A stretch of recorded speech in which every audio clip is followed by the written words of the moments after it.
We are finishing another school year. I can't believe it. My little baby is finished with first grade. She will be going into second grade next year. It's craziness. So let me share what we used this year, what worked, what didn't work. And if you have been following me along for the past couple months, then you probably already know all of this already, but just in case, I know not everybody watches every video. And if you're new here, you won't know. So let me share what my first grader used this year for her individual subjects. I'm not going to be covering history or science or Bible or any of that because we do those together as a group, and I'll make that a separate video, but I'm just really going to be focusing on her subjects that she did. So first, we started off the year with abeka for their language arts. I love using abeka language arts in the younger years because I think it does a really phenomenal job, and I have shared all about that in many videos. So if you're interested, I have a whole abeka playlist. Abeka for first grade has a language book, and this covers grammar, creative writing, and reading comprehensions, and then it has a letters and sounds. I cannot find that book. It is floating around here somewhere. You guys, I have so much curriculum right now. It is insane. I look like a crazy, crazy cat lady. I look like a crazy curriculum lady. It's just taken over my entire living room. So it's somewhere. I don't know where it is, but there's two books that coincide. Early on, I realized that this was not going to work.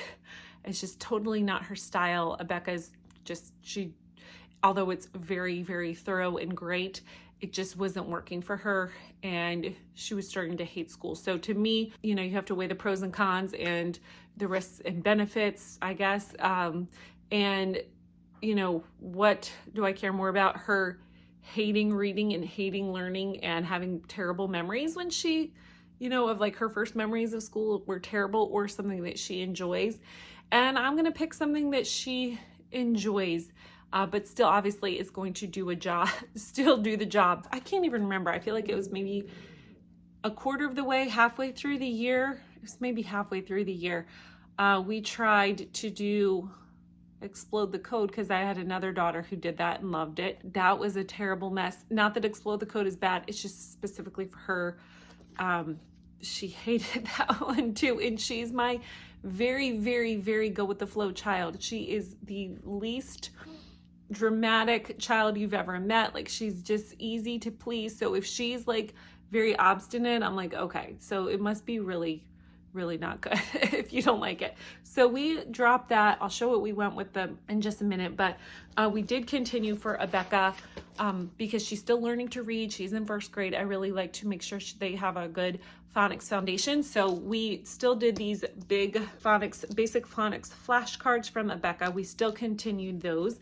And yes, she doesn't love doing these. These are the basic phonics charts. We did these every day. She doesn't love it. Every day she's like, I don't like doing these. And I'm like, I know you don't, but you got to learn to read, and sorry. There's things that she doesn't love that we still do anyway.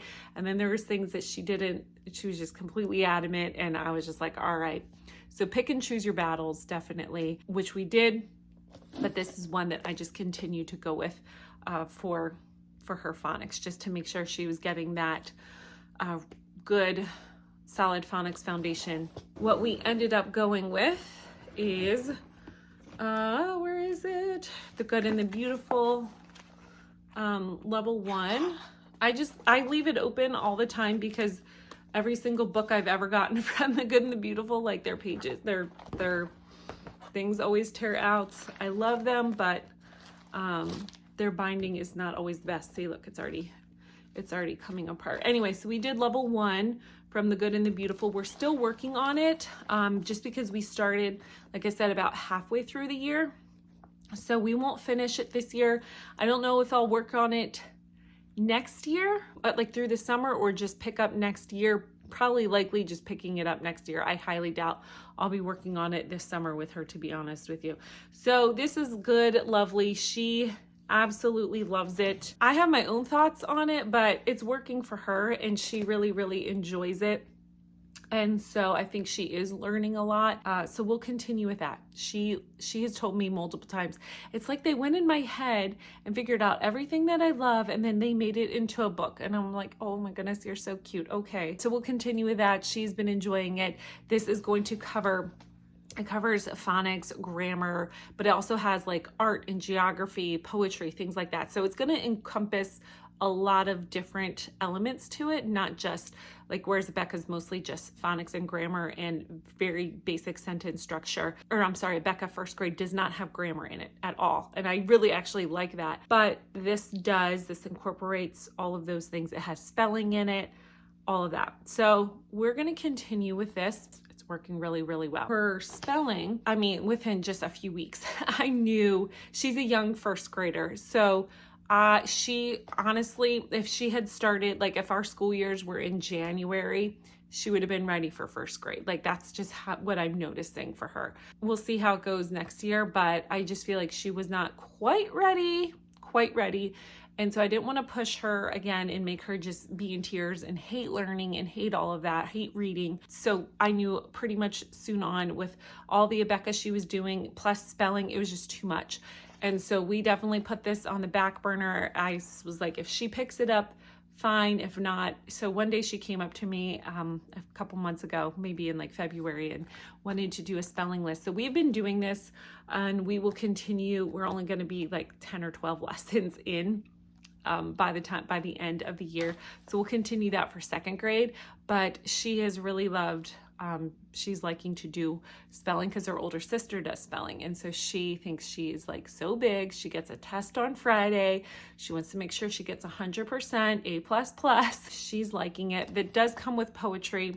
We don't really memorize the poems, but they're there if you want to use them and, have your child learn a few poems. And then for handwriting, this is from The Good and the Beautiful. This is level 1.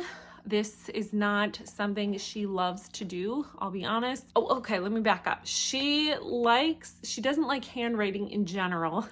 She doesn't love it, but she likes, of all the handwriting curriculum she could do, she likes this one the best because at the end of the little page, it lets you color, like here, for example, it kind of goes through and there's always something to color or draw. Here's a koala. Sometimes there's like a little maze.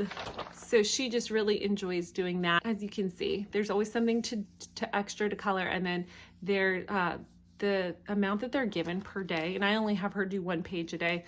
It's not like an exorbitant amount.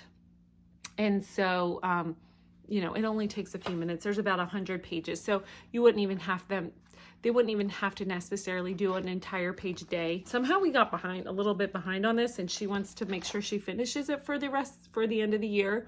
And I was like, you don't need to, but she really wants to. So she's doing this every day. And so she can finish it by the end of the year. For math, I am like sick and tired of talking about math. Oh my gosh, you guys. And I'm sure you're so tired of hearing me talk about math. I don't want to talk about it anymore after this, for this year, that is. So we are continuing with the old level, the old Good and the Beautiful, level 1. She is about to finish. We have maybe like 20 lessons left, so we'll probably finish that this year, and then she'll go on to level 2 next year. And so this has just been great. This is good. I've used this. She'll be my 3rd child that I've used this level with. And so we're just going to continue with that. For reading, we stuck with Abeka readers as well. So she is on Kind and Brave.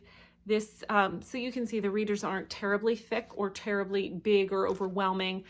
There's lots of pictures in here to kind of, so that they can, be able to see, but also at this point, the words are a little bit smaller. There is more words per picture. This is book E. So I think there's 9 books of first grade Abeka's readers, and she's on the 5th one. So we've actually never finished their readers, and that's okay. I'm not really worried about it. I just want my goal with the readers for Abeka is as long as once they become like a really fluent reader, which she's pretty much at that point right now. She still will read aloud to me next year with readers. But once my kids have that and they're fluent, I don't have them like do a whole reading course or anything, and they can just read and choose books that they want and they select. So we've never really, like I said, finished the Abeka readers, but that's okay because they have such a good reading program that they have become really, really excellent readers without having to finish all of these. So we'll probably get in, she's almost finished with this one. We might get in one more book. So maybe 5 or 6 books out of the 9, which is totally fine by me. She's already starting to read independently, and it's so cute. I'm so proud of her. It's a lot of hard work. Hang in there, moms, if you are about to teach a child to read, or you're overwhelmed, or you're in the thick of it and you've never done it before.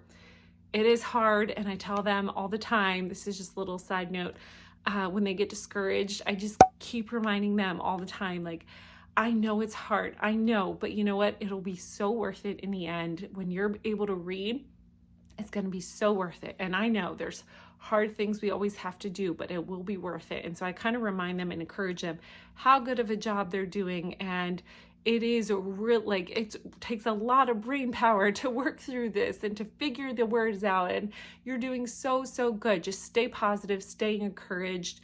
I know it can get frustrating at times when you're just like, okay, this, we talked about this before, but overall, you have to look at the big picture. They will get it. It will click. And when it clicks, it will click. And then I like to, once they have crossed, I call it kind of like crossing over, because it's kind of like once they hit that and they can go on, that I try to tell them, and I look back and I say, look at you, look how good you're reading. Do you remember how hard that was? It was so hard at the beginning, but look how great you're doing now. Wasn't it all worth it? And they get that big smile on their face, and like, it just really reinforces, oh yeah, like I can do hard things and it is worth it in the end. And so I don't know where all that came from. I don't know why I decided to share all that, but anyway, so yeah, it's been a lot of changes this year. I usually don't like to change a whole lot during the year. When we find something, I like to kind of stick with the curriculum, but I also am realistic enough to know that if it's just not working, and you'll know if it's just not working, if you've tried multiple things and you've tried this way and this way and this way and it's still not working,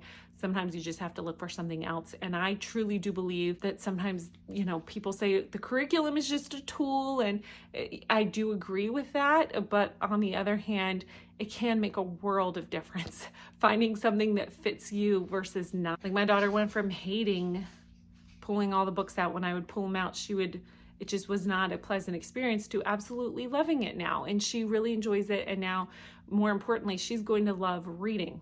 And so that was my end goal.